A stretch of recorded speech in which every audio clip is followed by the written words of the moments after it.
it's your girl Candace Renee, and I'm back with another video. And today, as you guys see by the title, your girl is going to be sharing some natural hair mistakes I made not that long ago. Let's just get right into the video. Before we do, make sure to like, comment, and subscribe. You already know the drill. Also, make sure to follow me on Instagram at Candace with 2 E's _ Renee. I'll leave it right here on the screen. And let's just get who started exactly. Make sure I'm still recording, okay? You know, people that have an Apple Watch, they be like, the most recent one that happened to me is protein overload. What is protein overload, you may ask? Well, it's when you have too much protein and not enough moisture. So it's an imbalance. That's a recipe for a disaster. I know it. I lived it twice. Each time I had to cut my hair. You may ask, well, how did you get it? From doing too much. Baby, calm down. Are you doing a protein shampoo, a protein conditioner, a protein deep conditioner, and protein products with protein? Come on now. It's never that deep. Now looking back, for one video, they're like, oh, your hair looks dry, it looks dry. I was like, baby, it's not dry, it's not. Don't you feel silly? Don't you feel stupid? It was dry. Sorry guys. It was the surface texture of my hair, you know what I'm saying? Because there's matte surface texture, there's shiny, there's somewhere in the middle. My hair is just matte surface. No baby, it's protein overload. right on the brinks of protein overload at that time. So that makes sense why my hair was looking like that. Signs are dull and brittle hair. It has like no shine. Brittle, looks like tumbleweed, haystack, all that.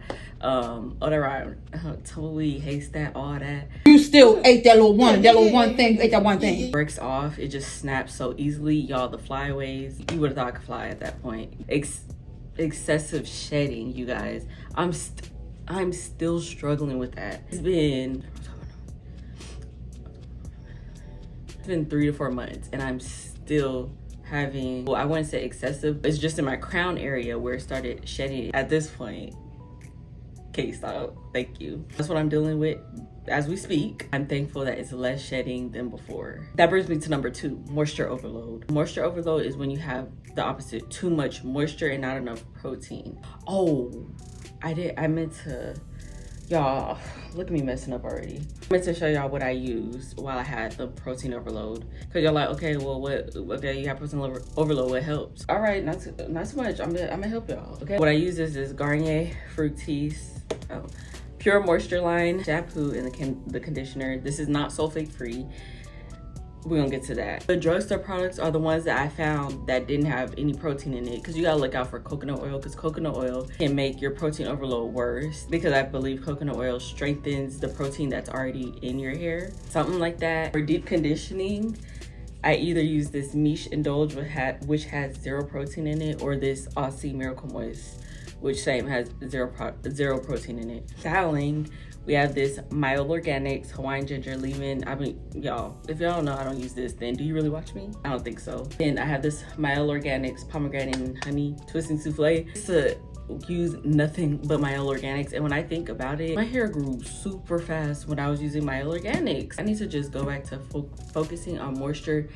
And then when I feel like my hair needs protein, do a little protein treatment like I used to. Now, moving on to moisture overload. Instead of having too much protein, it has too much moisture, because our hair needs that, what do we say? It needs that balance. It's very soft, limp, like your curls aren't bouncy. They're just limp. If you were to pull a strand of your hair, it will just keep stretching and stretching. It may not even break. I got that by deep conditioning. That's one of the tips too, which I'm just gonna do that one next. Number 3, deep conditioning too long. That's how I got moisture overload. I used to put the deep conditioner in, put a plastic bag on my head, put a wrap over my head, run my little errands. I'm out the house for 3 hours. So you're deep conditioning for 3 hours? When on the bottle it says deep condition with heat at like 15-20 minutes, without heat 30 minutes, maybe to an hour, and I'm going 3 hours, sometimes even half the day. Please, no. We have to leave that at 2017, leave that. Number 4, not clarifying my hair enough.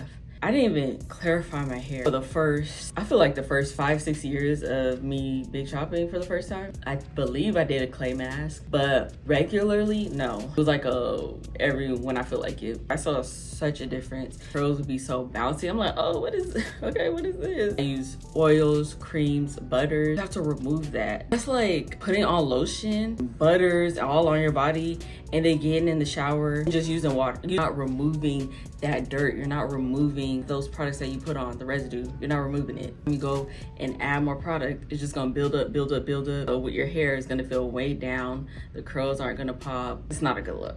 It's not a good look. Do what works for you, but for me, I have to clarify every week. Use this Sulfur 8 deep cleaning shampoo. Or I'll use this. Now this one has sulfate, this one's sulfate free. And that's what I was saying with the sulfate. When you put all those products on, you need to remove it. Using a sulfate free, it does not cleanse it the same way. Just like, I'm speaking for me. I've done it, tried it, don't like it. I'll use sulfate free as a second shampoo. I shampoo twice. So say I go on with this, I'll follow up with the sulfate free shampoo that's moisturizing. But I'm not using just sulfate free because my hair feels so just dirty every time. I could wash it 3 times and still feel dirty. But that's for me.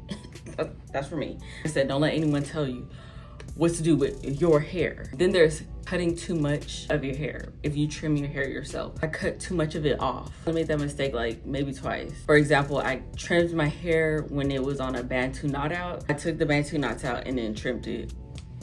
So it's springy. Just a hot mess. And when I combed it out, my hair like this. When I trim my hair, I make sure now I comb it out first, then I trim it, then I shampoo, condition, do my wash day. Then when I get out and it's all curly, I'll shape it and make sure that any curls that are like just, you know, out there, just cut those and shape it up a little bit, and that's it. What I'm looking at is something deeper. I was anemic. My iron levels were, they were all the way just down below Mariana Trench. They were all the way down there. Don't be dramatic. They weren't that low, but low enough to make my texture change. So my texture was different. Like my curls were looser. It was 3C4A. Now it's 3C4A, 4B, maybe even 4C. Got multiple textures like a lot of us do because my hair was growing in thicker. My curls were tighter. And then I put 2 and 2 together, did the research, and it was because I had low iron levels. That is what made my texture change. And other people, not many, but have made videos because they experienced the same thing. So make sure if you guys are anemic or you feel like you're anemic, get it checked out. Just be safe because it makes a difference in your energy, your hair, your skin. Another one, doing your edges too much. I had to learn I don't need to lay my edges for every hairstyle. I'm barely learning this as of like a few weeks ago. It's looking a little light and I'm like, I was using this toothbrush to do my edges, which was too hard. Like, I hadn't experienced this before, so I'm just like, let me just leave them alone and take care of them. So I've been using this castor oil just to grow them back healthier. I may say, oh, it's not bad. It's like, I know like I know this. Look at my hair every day, so I know what it looks like. It's like, yeah, let me just leave these alone because one thing I don't want to not have is edges. My edges not gonna be laid that often. I'll do it every now and then, but for the most part, I'm trying to just let them be. That's it for this video. Next video, I'm gonna make how to maintain healthy hair. I've been through it all. One thing I can say, when I know my hair is not healthy, it goes, and I work on getting it healthy. When it comes to growth, you gotta go to somebody else. Hell, I got you on healthy hair. I don't know if any of you guys have made any of these mistakes, or if you learned something new, whatever, let me know down below. But I hope you enjoyed this video. If you did, you already know what to do. And until the next video, love you.